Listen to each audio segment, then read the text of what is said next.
Hello, everybody. Happy Friday, July 5th. It's Dave Neal, stand-up comic and host of Bachelor Nation News. On Monday, we start a new season of The Bachelorette as Jen tries to find love. Will it happen? We will see. Rachel Lindsay found love on her season of The Bachelorette, and then that love sent her divorce papers on January 1st of 2024, this year. Well, half a year later, we're finally getting down to the truth, at least in their opinions, of what Rachel has to say regarding going through divorce and what Brian has to say. Now, we got to be as kind and sensitive as possible because this is a tough thing to navigate, right? They were one of the more successful couples that have ever been on the show. They lasted with, a 4-year marriage. And Rachel claims she was surprised that he sent her the papers, and he claims she knew it was coming. Who the hell knows? But what we're seeing now from the unearthed court documents of the divorce is it's getting ugly. So Ryan says she was acting disingenuous. Brian says she was acting disingenuous.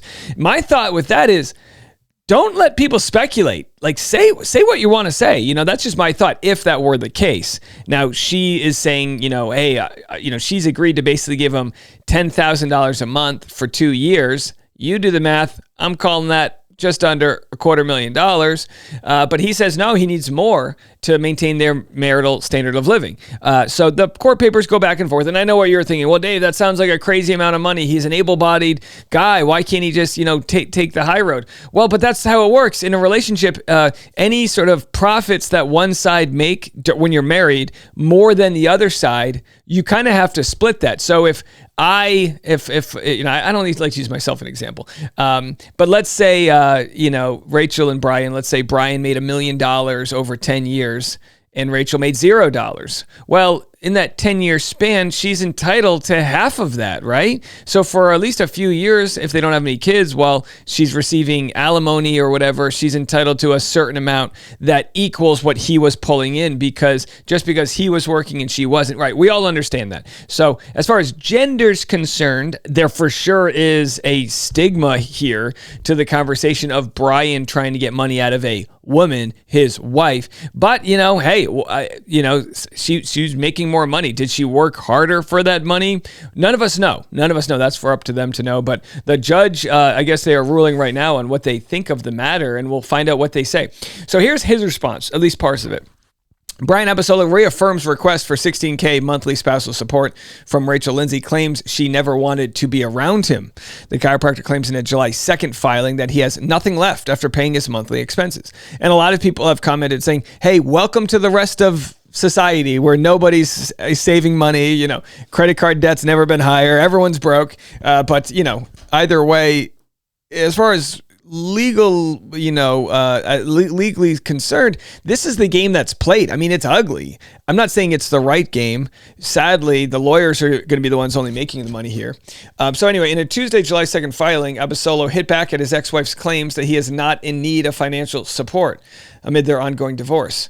She said that Abasolo's requests were not supported by competent evidence and far exceed the actual marital lifestyle and his need. In a June 26 filing obtained by People, the chiropractor has insisted that he needs support to maintain their marital standard of living. He claims that his monthly income is $1,341, and after paying expenses, there is nothing left. Which, by the way, that's not that much money to be, to have for your expenses for the month. He also claims that after the couple moved to LA in 2021, his net income was almost nothing. And Lindsay was aware of that, which is why she agreed to pay most of our living expenses until I could regularly contribute. Now, you have to remember, he moved his business, which was a service business chiropractor, where relies on people that live near you. No one's flying to LA to get chiropractor work from Brian. I mean, maybe they are, so you do have to empathize with that situation, moving your business for your relationship. Abasolo also made several claims in the filing about the nature of his relationship. All right, here's where it gets interesting, including that she never showed any interest in his business and that her jet-setting career often took her away from our marital residence while I stayed home. He claims the former bachelorette wanted him out of the way and not involved in Hollywood. It would go so far as to disinvite him to parties or events and then go with her industry friends instead. Additionally, the chiropractor who met Lindsay on season 21 of The Bachelor in 2017 and married her in 2019 alleges that he discovered that Rachel had been disingenuous. Now, I'm all for not sharing rumors. There's another rumor of infidelity that's floating around with a bachelor that we have not reported on because the rumors all go back to unnamed sources, right? This is what Brian's alleging. Brian's alleging that he discovered that Rachel had been disingenuous. I'm not saying that's cheating. That's why on the thumbnail for this video, we called it shadiness, right? Because Brian accuses Rachel of being shadiness is easier to type out than Brian accuses Rachel of being disingenuous. But I think that disingenuous is shade. We just don't know how. Was she being disingenuous with the money she was bringing in, the company she was keeping, DMing guys? We have no idea what this means. But it says that happened while they were living in Dallas after the show aired, which led him to consider not following through with our marriage. So it must have been pretty big. Now, I'm not saying I know anything because I don't. But when Brian filed for divorce and asked for some money, my thoughts were there must be something going on that makes him feel bitter right now and wants something out of this failed relationship. Those are my thoughts. And I could be wrong, but when Rachel, kind of took the high road and didn't comment back on anything, obviously she was hurt and heartbroken, obviously. But at the same time, I'm going, this just something doesn't smell right here. I'm not defending him. I'm just saying, very interesting that now he claims she had been disingenuous. If she doesn't deny that, I think that'll be telling. If she does deny it and says, what are you talking about? I've never been disingenuous.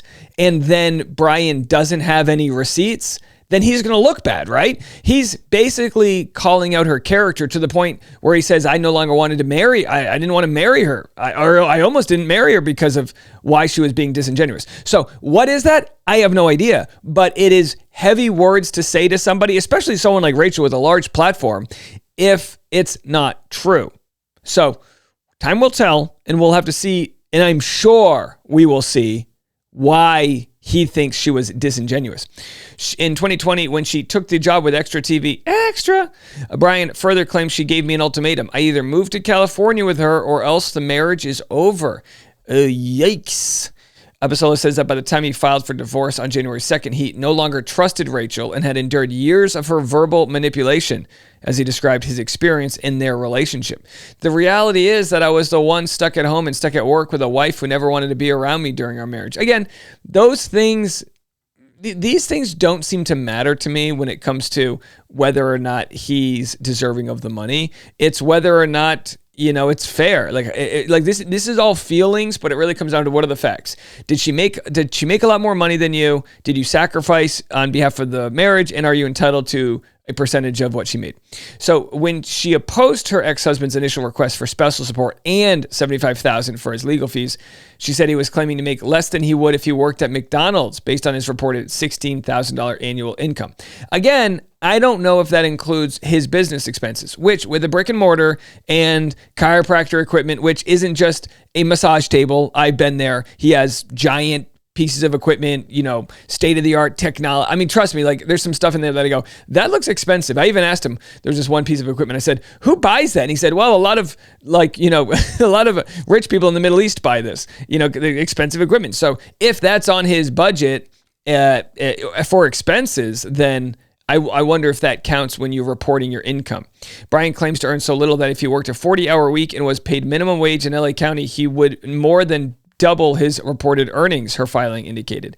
Again, when you're working as a business owner, you have business expenses. When you're working for someone else's business, you don't, right? The only expenses you would have if you worked at McDonald's would be, could you write off the commute to work? You know what I mean? What else could you do? Lindsay also claims that Abasolo refuses it. By the way, not a tax person. So Lindsay also claimed that Brian refused to vacate her home, for which she had paid 100% of the mortgage, property taxes, homeowners insurance, maintenance and repairs, utilities, and cost of care for our parts.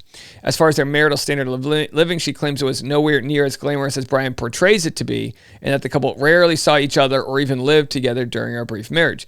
So my thought about that is, how could it not be glamorous if she says her monthly expenses are $50,000, right? She claimed her monthly expenses were $50,000. That sounds pretty glamorous to me. What do I know? In other reports, he shared that she cut off the passwords to their internet and TV, which is just a low blow.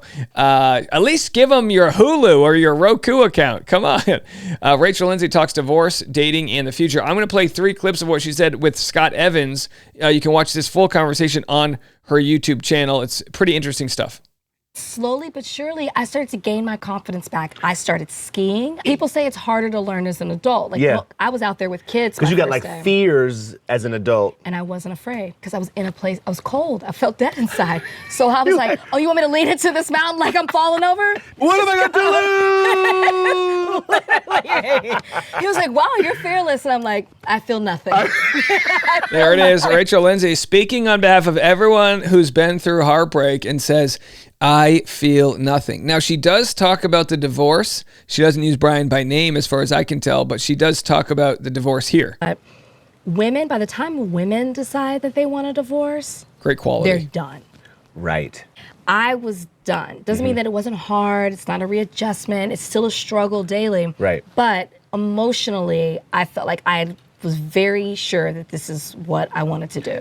I just love the fact I'm confused because, and I'm not cross-examining her, but she did say, I thought she said she was surprised, like she was blindsided by the divorce papers, but now she's pretty certain it was the thing she needed to do. You are excited about your life. I am now. Do you know what I mean? Because like that's a hard place to be in. It is. I was telling people before that I was asexual and antisocial. Okay. And I was like, I'm I feel like Rachel Lindsay and Caitlin Bristow could have a podcast about being asexual. Sure. But I was.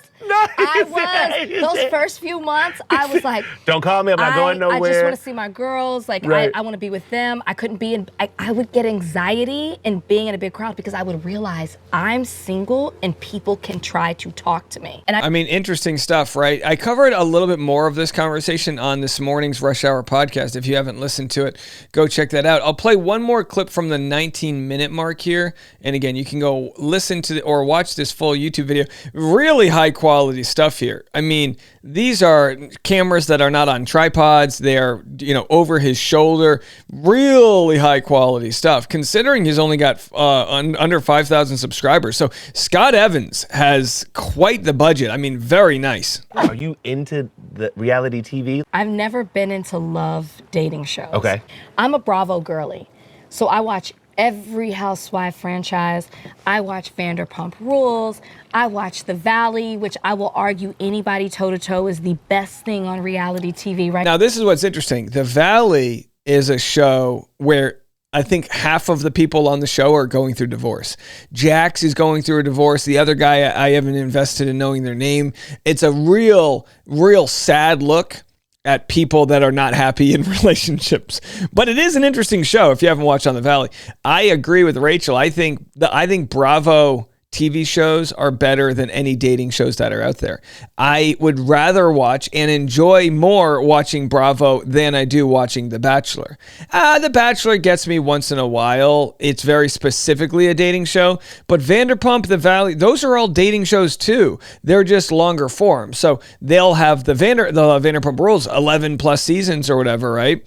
So it's a dating show that continues to follow the cast versus every year The Bachelorette, you're only as good as whether or not you got invested from night one because it's always new characters. Right now, The Valley? The Valley That's is the Vanderpump spinoff. Yes, but it is so much better. Because you live in the Valley? No, I actually don't like that part. Because I'll see them go to a restaurant, I eat it, and I'm like, cross that one off the list. Don't want people to know about that. No, I do not want them in my neighborhood. Right. All right, so there it is. There's your chat on Rachel Lindsay. I've always loved Rachel Lindsay. Having got to meet and talk to Brian Abasolo, love him too. Nice guy. Really good guy. Not picking sides. Why should I? What do I know? I know nothing. You could find out that he's a monster behind the scenes or that she is a monster behind it. Who the hell knows? What I do know is that this relationship ending would have gone a lot smoother if it wasn't going through the court. But I'm just, again, I'll say this one more time. My intuition points to there being more to the story than what we're seeing. Now, if you wanted to go to the comment threads online, everyone will just be saying, Ryan's a slob. He needs to get on with it and get a job. And it's like, yeah, I mean, sure. But also, if he's entitled to a certain amount of money that is fair, then that's what he's entitled to. We will let the judge decide what that is. I still believe in the judicial system. Let me know what you guys think. You can come join us on Patreon if you want behind the scenes content. We have a robust chat room happening on Patreon, patreon.com/Dave Neal. And I'll have some more updates on all things pop culture and entertainment news on this afternoon's Rush Hour podcast. We'll see you then. Bye, everybody.